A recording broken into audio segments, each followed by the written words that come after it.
Ninakusalimu katika jina la Kristo na matumaini ya kwamba mzima wa afya na unaendelea vizuri na jina la Bwana linatukuzwa katika maisha yako.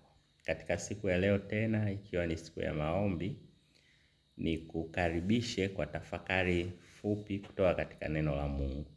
Na kabla ya kuendelea zaidi, tuweze kuomba kukaribisha uwepo wa Roho Mtakatifu.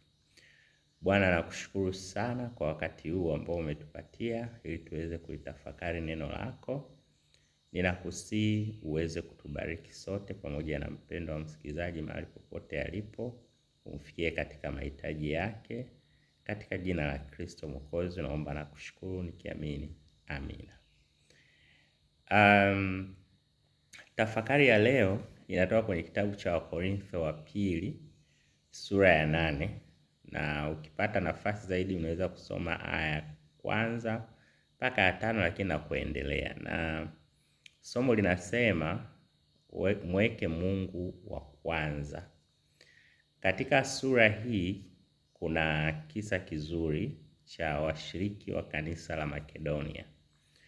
Washiriki wa kanisa la Makedonia walikuwa ni mfano mzuri wa Wakristo ambao wanajulikana kwa utoaji. Yaani kwa utoaji. Na hiyo ilikuwa ni siri ya mafanikio yao ya Kikristo. Na kanuni yao ya kwanza ambayo naipenda na inajulikana ni kwamba walijitoa kwanza kwa Mungu. Kwa maana walijiweka kwa Mungu ama walimweka Mungu wa kwanza. Na hiyo iliwafanya pamoja na hali yao ya umaskini, yaani kimsingi walikuwa ni maskini, lakini mioyo yao ilikuwa na utajiri wa Kristo. Waliweza kutoa kwa hiari yao wenyewe. Paulo anawasifu hivyo kwamba waliweza kutoa kwa hiari yao wenyewe, na kwa njia hiyo waliweza kufanikiwa. Yaani waliweza kufanikiwa, wao hawakuwahi kupungukiwa, lakini pia waliweza kusupport kazi ya Mungu kwa njia ya utoaji. Sasa tunaweza kujifunza hapa somo zuri kwamba hawa watu siri yao kubwa ya kufanya hayo yote, kutoa kwa hiari, ilikuwa kwanza walimweka Mungu kwanza. Yaani walimweka Mungu kuwa wa kwanza.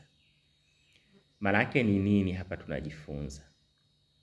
Haijalishi uko katika hali gani katika maisha, ukimweka Mungu kuwa wa kwanza, ukitambua kwamba Mungu ndio kila kitu, atakuwezesha kufanya yote, kwa sababu Mungu akiwa ndio chanzo cha mafanikio yako, chanzo cha mahusiano yako katika ndoa, chanzo cha ndoa yako, chanzo cha biashara zako, hata kama unauza mkaa, hata kama unauza karanga, tambua ya kwamba Mungu akiwa ni wa kwanza, ukamfanya kuwa ni wa kwanza, kila kitu kitawezekana. Utaweza kufanya chochote katika sayari ya dunia, kwa sababu umemtambua Mungu ndio wa kwanza, na utaweza kumrudishia kwa sababu Mungu amekuwa ni wa kwanza katika maisha yako.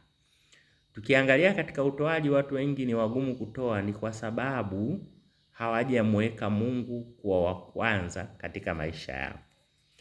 Nikupe mfano. Kuna ushuhuda, kuna rafiki yangu mmoja, sio kwamba ni tajiri sana, lakini Mungu amembariki. Yeye alisupport mwanafunzi mmoja, siwezi kumtaja, mpaka alimaliza chuo kikuu.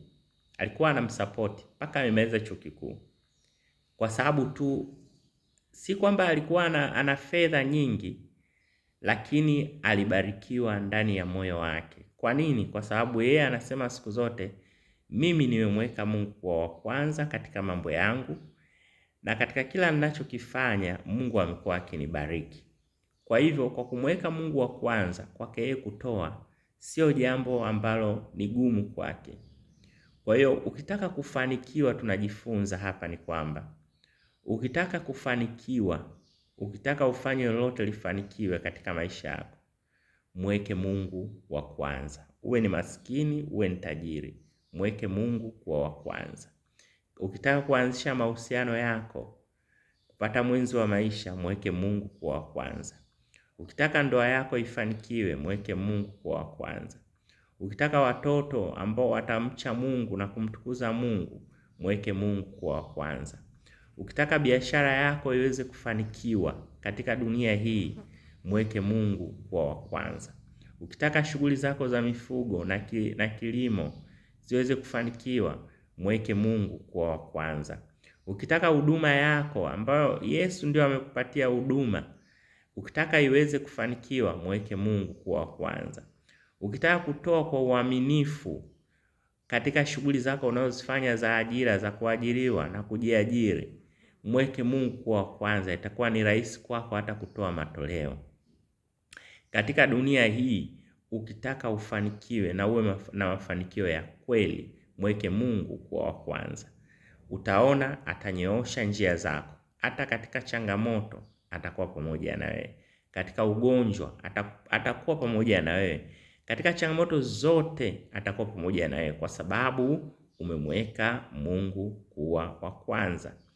Ili kanisa la Makedonia, wao walimweka Mungu wa kwanza. Mungu alitawala hisia zao, alitawala fahamu zao, alitawala miili yao, alitawala maisha yao ya kiroho, alitawala mahusiano yao na jamii, alitawala ndoa zao, alitawala shughuli zao za kila siku, alitawala kila kitu. Mungu akiwa wa kwanza, akakutawala wewe, akakuongoza wewe, kila kitu kinawezekana. Hebu jaribu, sio tu ujaribu, mfanye Mungu kuwa wa kwanza katika shughuli zako zote unazozifanya. Na Mungu akiwa ndio chanzo cha shughuli zako, utamtolea. Na ukimtolea, Mungu atakubariki. Unajua watu wengi hawabarikiwi ni kwa sababu vyanzo vyao vya mapato yao havitokani na Bwana. Lakini kama vyanzo vyako vinatokana na Bwana vya mapato na mafanikio, utatoa kwa ajili ya Bwana. Utatoa kwa hiari. Utaifanya kazi ya Mungu kwa hiari. Utasaidia watu, utasaidia jamii. Mweke Mungu kuwa wa kwanza na mambo yako yote yatafanikiwa. Tuombe. Baba, nakushukuru kwa ajili ya rafiki yangu huyu, mahali popote pale alipo. Nimemwombea leo katika mambo yake yote, akuweke wewe kuwa wa kwanza, na kwa njia hiyo utamfanikisha katika njia zake. Mlinde, mtunze, bariki na shughuli zake zote, katika jina la Kristo Mwokozi wetu. Amina. Bwana akubariki. Mfanye Mungu kuwa wa kwanza.